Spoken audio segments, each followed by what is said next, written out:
오늘 이 엘리바스 욥의 네 친구 중에 제일 연장자요, 또 하나님에 대한 율법에 대한 경험이 많은 엘리바스가 이제 첫 번 주자로 일주일 동안 말 한마디 못하고 고통스러워 신음하고 있는 욥을 바라보고 있다가 첫 번째로 입을 열었습니다.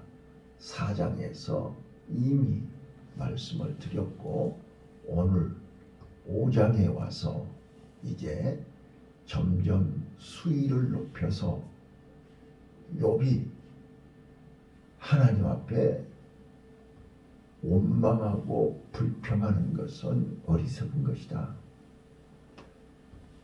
고난은 우연히 오는 것이 아니고 죄로 인해서 오는 것인데, 내가 볼 때 너는 하나님을 잘 믿는 사람 같은데 하나님 앞에 회개할 죄가 있는 것 같다. 숨긴 죄가 있으니 그거를 마저 회개해라. 우리 하나님은 이런 하나님이다. 하나님의 일반 속성을 소개하면서 하나님은 다 알고 계신다. 그러면서 17절, 하나님 앞에 돌아와서 회개하면 복을 주신다. 어떤 복을 주시느냐? 쭉 설명하면서 마지막 27절, 조금 전에 같이 읽었던 것처럼 우리가 연구한 바, 우리가 연구해서 지금까지 살아온 인생 경험을 통해서 얘기한 것이니 잘 듣고 그대로 했으면 좋겠다라고 권면을 했습니다. 자, 그런데 엘리바스의 얘기는 신학적으로, 율법적으로, 논리적으로 틀린 말이 하나도 없습니다. 자, 그런데 누가 들어도 맞는 얘기인데 욥에게는 틀린 말입니다. 욥에게는 안 맞는 말입니다. 왜 그렇습니까? 자, 일반적인 논리는 사람에게 다 똑같이 적용될 수는 없습니다. 사람마다 상황이 다르고 입장이 다르고 환경이 다르고 다 다릅니다. 자, 우리가 조심해야 될 것이 그런 겁니다. 우리의 경험을 가지고 내가 연구해서 알고 있는 지식과 상식을 가지고 모든 사람에게 다 적용시킬 수는 없습니다. 왜요? 지금 욥은 죄 때문에 고난받는 거 아닙니다. 사단의 참소로 인해서 오는 고난입니다. 이건 영적인 것입니다. 지금 하나님이 허락하셔서 사단의 손에 붙여서 욥이 이렇게 1차, 2차에 거쳐서 육체적으로, 정신적으로, 물질적으로, 영적으로 고통받고 있음을 누가 알겠습니까? 마누라도 모르고 친구들도 모르고 자기 자신도 모릅니다. 까닭없는 고난을 욥이 어떻게 알겠습니까? 그래서 욥은 자기의 한계를 깨닫고 주신 이도 하나님이시오, 취하시는 이도 하나님이시오. 내가 적신의 어머니 복중에 태어날 때 빈손으로 태어났는데 지금까지 내가 누린 것도 하나님의 은혜요, 또 하나님이 다 가져가신다 해도 나는 하나님을 찬양한다. 이게 욥의 믿음입니다. 자, 욥은 하나님이 인정하는 경건한 사람입니다. 사단도 인정했던 사람입니다. 그런데 사단이 뭐라고 참소했습니까? 하나님이 복을 주셔서 하나님을 경외하는 것입니다. 하나님이 주신 복을 뺏어가면 변할 것입니다. 바뀔 것입니다. 하나님으로 원망할 것입니다. 그래서 하나님은 아니야, 내가 믿는 욥은 절대 그럴 리가 없어. 그러면 한번 해볼까요? 다 뺏어 볼까요? 이렇게 해서 1차, 2차 욥이 가지고 있는 모든 것을 다 하루아침에 사단이 다 뺏어간 것입니다. 그래도 욥은 흔들리지 않았습니다. 하나님에 대한 믿음이 흔들리지 않았습니다. 그러나 눈에 보이는 현실이 너무 초라하고 너무 비참하고 너무 고통스럽고 너무 괴로워서 신음하는 것입니다. 탄식하는 것입니다. 이거를 친구들이 일주일 동안 옆에서 지켜보았습니다. 그리고는 자기네들의 권선징악, 자, 하나님은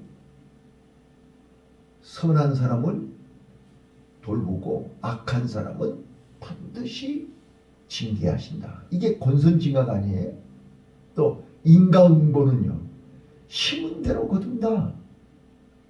네가 악을 심었으니까 악을 거두는 거고, 선을 심으면 선을 거둔다. 이런 이분법적 논리로 지금 욥을 평가하고 있습니다. 판단하고 있습니다. 그 논리에 보면 욥은 하루아침에 다 망했고 다 죽었고, 이 현실은 네가 알지보다는 죄의 결과다. 이렇게 엘리바스는 지금 견디기 어려워서 고통받고 있는 욥에게 위로하러 왔다고 하면서 소금을 뿌리고 있습니다. 욥에게는 위로가 되지 않습니다. 욥에게는 고통입니다. 자, 이 본문이 우리에게 주는 교훈이 뭐냐 그 말이에요. 자, 첫 번째요. 내가 이렇게 욥처럼 고통스러운데 나를 위로한다고 하면서 나를 잘 안다고 하는 친구, 잘 안다고 하는 형제, 잘 안다고 하는 식구들이 와가지고 아니땐 굴뚝에 연기하냐? 하나님 앞에 네가 숨기는 죄가 있지 않냐? 빨리 그 죄를 회개해라. 그리하면 하나님이 다시 회복시키실 거고 다시 너를 복을 주실 것이다. 이런 논리로 얘기한다면 여러분은 아멘 하시겠습니까? 두 번째, 여러분 주위에 욥처럼 고난받고 고통스러워서 힘들어하는 사람에게 찾아가서 신방한다고, 위로한다고 가서 회개하시오, 기도하시오. 그렇게 얘기하면 그 사람이 고맙습니다, 기도하겠습니다, 그럴 것 같습니까? 오늘 우리는 한번 따라서 봐요. 맞지만 틀린 말. 맞지만 틀린 말. 맞지만 틀린 말. 맞지만 틀린 말. 오늘 우리는 하나는 알고 둘은 모르는, 땅의 것에 대한 지식과 상식은 많은데 영적인 것을 모르면 하나님의 섭리, 하나님의 계획, 하나님의 비밀을 알지 못하면 우리는 맞지만 틀린 말을 하게 돼 있습니다. 그러면 우리가 어떻게 하나님을 알 수 있습니까? 우리가 어떻게 영적인 비밀을 알 수 있습니까? 그렇기 때문에 우리는 매일 새벽마다 상번제를 드리는 것입니다. 말씀을 통해서. 자, 지금 1절 이제 우리 오늘 본문을 보면서 엘리바스가 맞지만 틀린 말을 한 것을 우리가 한번 찾아보고, 우리도 엘리바스와 같은 권면은 우리가 조심해야 된다는 거예요. 자, 1절 보세요. 부르짖어 보아라. 네게 응답할 자가 있겠느냐? 거룩한 자 중에 네가 누구에게로 향하겠느냐? 지금 엘리바스는 어떤 결론을 내려놓고 얘기하는 것입니다.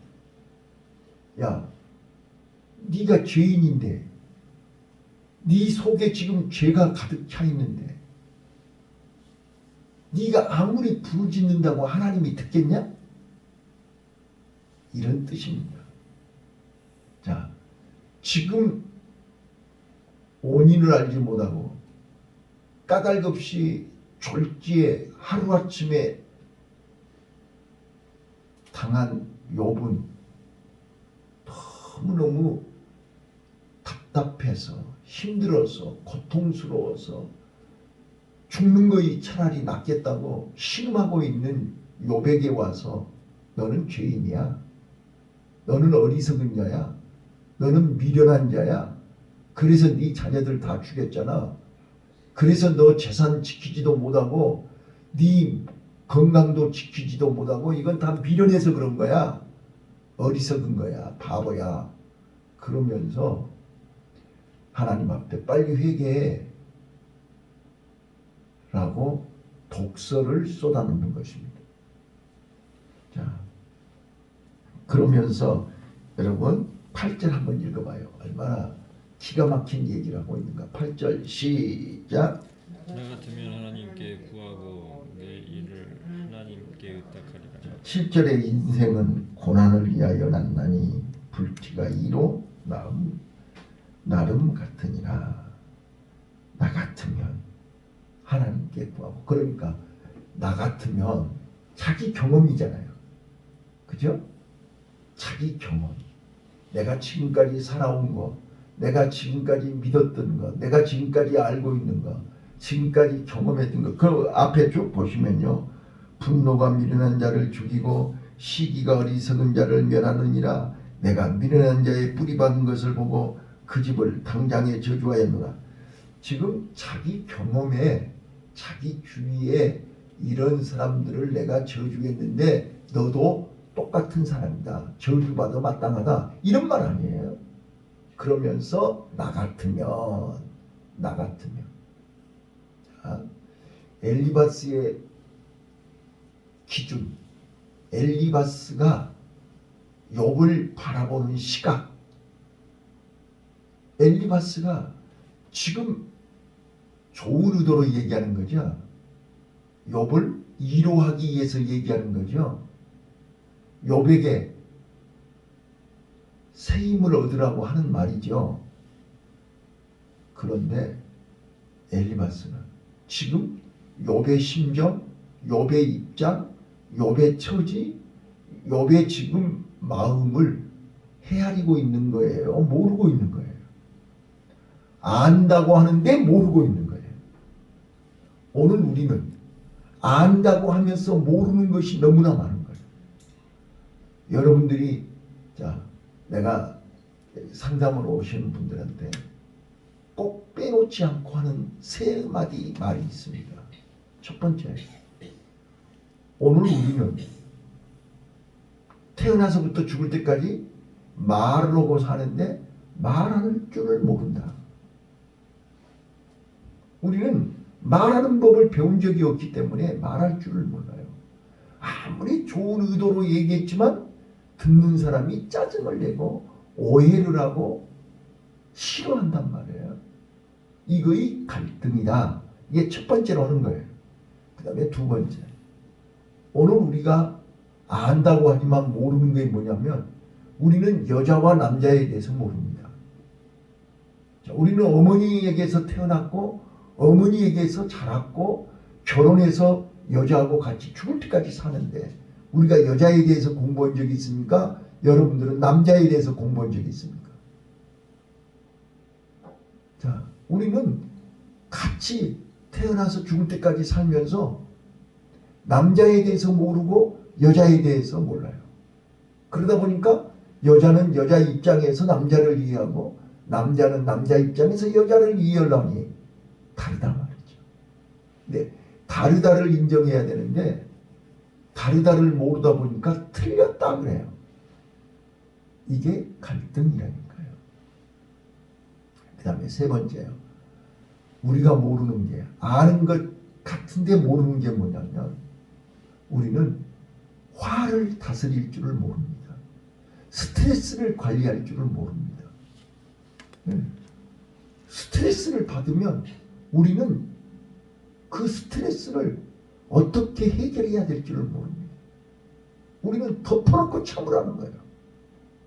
참다 보니까 화가 쌓이는 것입니다. 화가 쌓이다 보니까 나중에는 폭발을 해버려요. 그래서 말도 안 되는 어처구니가 없는 묻지마 폭행, 묻지마 살인, 끔찍한 일들을 경험하게 되고 목격하게 되는 것입니다. 이게 오늘 그 주인공이, 그 당사자가 나라는 거예요. 우리 집에서, 우리 자녀들에게서 일어나고 있다는 거예요. 그거를 저는 오시는 분들에게 매일같이 설명하고 있습니다. 맞는 것 같은데 틀렸고, 알고 있는 것 같은데 모르는 거예요. 그래서 무지와 오해는 우리의 삶을 불행하게 만드는 것입니다. 자, 엘리바스가 마찬가지입니다. 엘리바스는 나 같으면, 나라면, 자, 자기 입장에서 욥을 보니 욥이 이해가 안 되는 것입니다. 오늘 여자 입장에서 남자를 보세요. 왜 같은 사람인데 똑같이 한솥밥을 먹고 똑같이 사는데 왜 너는 그래? 여자니까 그렇고 남자니까 그렇습니다. 근데 우리는 남자도 여자하고 똑같은 줄 알아요. 근데 죄송하지만 뇌 구조가 다릅니다. 뇌 구조만 다른 게 아닙니다. 다 다릅니다. 우리는 다르다를 인정할 때 그 사람을 더 깊이 이해할 수 있습니다. 이해가 안 되니까 오해가 되는 것입니다. 오늘 엘리바스는 나라면, 그 말은 무슨 말이에요? 자기 입장에서만 이해를 합니다. 상대방 입장을 조금도 배려하지 않습니다. 그래서 너는 죄인이야. 네 안에 죄가 있어. 네가 회개하지 않아서 그래. 회개하라고 촉구하고 있는 거예요. 17절 보세요. 17절 시작. 볼지어다 하나님께 징계받은 자에게는 복이 있나니 그런즉 너는 접는 자의 경책을 업신여기지 말지니라. 징계받는 자가 복이 있다. 그 징계를 통해서 네가 회개해야 된다는 거야. 회개하면 하나님이 너를 복을 준다는 거예요. 자, 그런데 그 모든 얘기가 27절 볼지어다 우리의 연구한 바가 이 같으니 너는 듣고 네게 유익된 줄 알아라. 7일 동안 옆에서 지켜보면서 얼마나 자기의 경험, 자기의 지식을 정리해가지고 논리정연하게, 일목요연하게 지금 욥에게 좋은 의도로, 좋은 뜻으로 얘기하고 있습니다. 여러분, 어제도 말씀드렸지만 사춘기 애들한테 아무리 엄마가 좋은 의도로, 좋은 뜻으로 나도 어렸을 때 그랬어. 엄마가 살아보니까 그래. 아무리 얘기한들 그 아이가 알아듣습니까? 우리는 제가 매번 설교 때마다 말씀드린 것처럼 우리 입장에서, 엄마 입장에서 어린아이를 절대로 이해가 안 됩니다. 이제 내가 어린아이 입장이 되지 않으면, 내가 어린아이 자리로 내려가지 않으면 대화는 절대로 되지 않습니다. 오늘 엘리바스는 맞지만 틀린 말을 한 것입니다. 어느 누구가 저는 우리 학교 교훈이 살리는 신학입니다. 살리는 신학. 또 우리 교회도 살리는 교회. 살리는 게 무엇입니까? 지금 엘리바스는 신학적으로 내가 아는 하나님, 내가 믿는 하나님은 이런 하나님이야. 거기 보시면 요백에 그런 얘기했죠. 18절 하나님은 아프게 하시다가 싸매시고 상하게 하시다가 그 손으로 고치시나니 6가지 환난에서 너를 구원하시며 7가지 환난이라도 그 재앙이 네게 미치지 않게 하신다. 신학적으로 논리적으로 정확한 말입니다. 그런데 이 논리로는, 이런 신학으로는 욥을 살릴 수 없습니다. 제가 그래서 어제도 팔복에 대해서 말씀을 드렸습니다. 지금 예수님은 이 팔복을 얘기할 때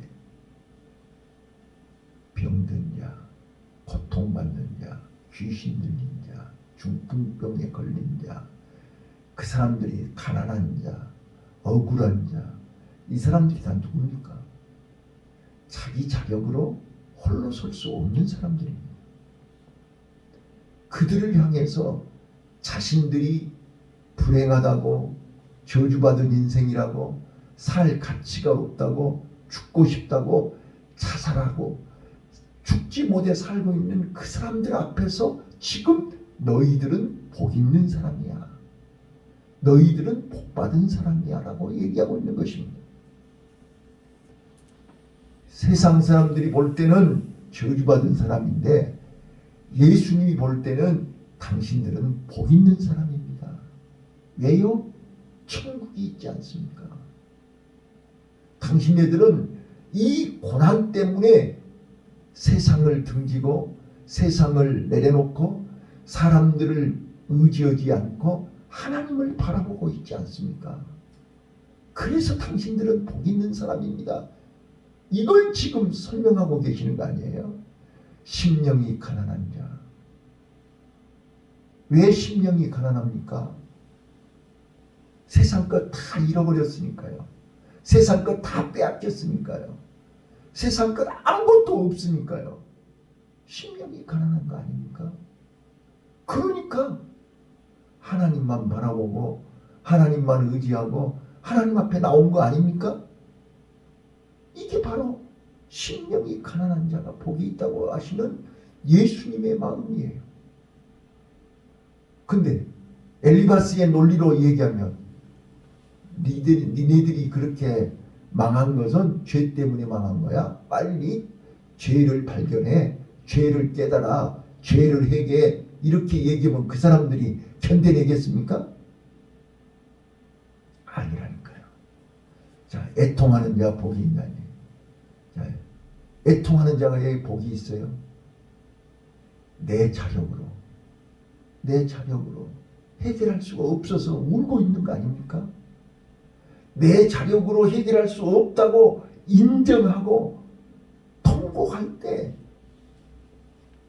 비로소 나는 사람을 의지하지 않고 사람을 바라보지 않고 사람 때문에 실망하지 않고 하나님을 찾게 되는 거 아닙니까? 그래서 어느 누구도 나를 위로해 주지 않는데 하나님이 너를 위로해 줄 거야. 그래서 너는 복 있는 사람이야.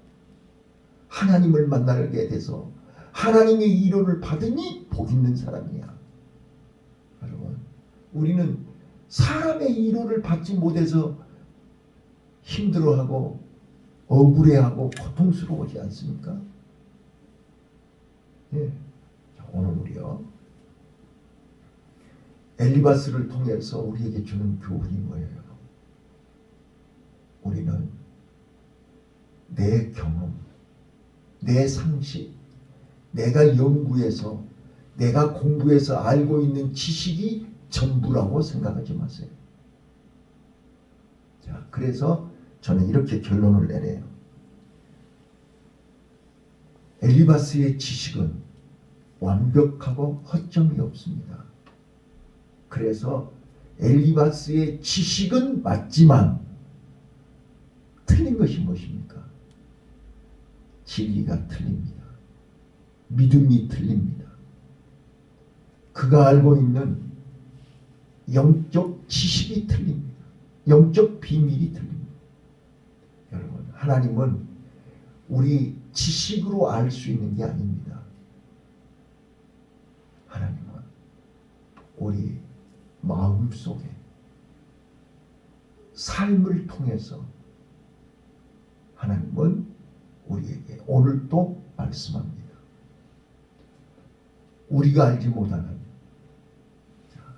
고린도전서 10장 31절 우리는 하나님께서 우주 만물을 창조하시고 하나님께서 우리 인간을 만드신 목적이 무엇입니까? 따라서 해보세요. 하나님의 영광을 위하여. 하나님의 영광을 위하여. 먹든지 마시든지 살든지 죽든지 우리는 하나님의 영광을 위해서 하나님이 창조하셨습니다. 하나님은 하나님의 영광을 위해서 때로는 우리를 희생할 수도 있습니다. 우리를 좁은 길로 가게 할 때도 있습니다. 우리를 무리를 걷게 하실 때도 있고 물에 빠지게도 하시는 것입니다. 이게 전도서 3장 1절에 천하범사의 모든 것이 때가 있나니 웃을 때가 있으면 울 때도 있고 우리가 올라갈 때가 있으면 내려갈 때가 있습니다. 꽃이 필 때가 있으면 질 때도 있습니다. 근데 우리는 항상 꽃길만 걸어야 됩니까? 항상 대난만 있어야 되고 항상 좋은 일만 있어야 됩니까? 그것이 하나님의 은혜입니까? 오늘 우리는 지식으로는 맞지만 진리는 틀립니다. 오늘 우리 하나님 말씀 앞에서 자신을 발견하고 내가 알지 못하는 하나님의 섭리, 까닭없이 당하는 고난 앞에서 몸부림치는 욥이 끝까지 흔들리지 않는 것은 내가 믿는 하나님은 나와 함께 하신다.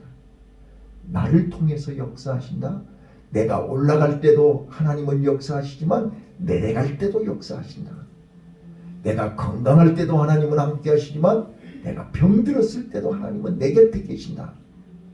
임마누엘 하나님과 함께 오늘도 승리하시기를 예수님 이름으로 축원합니다.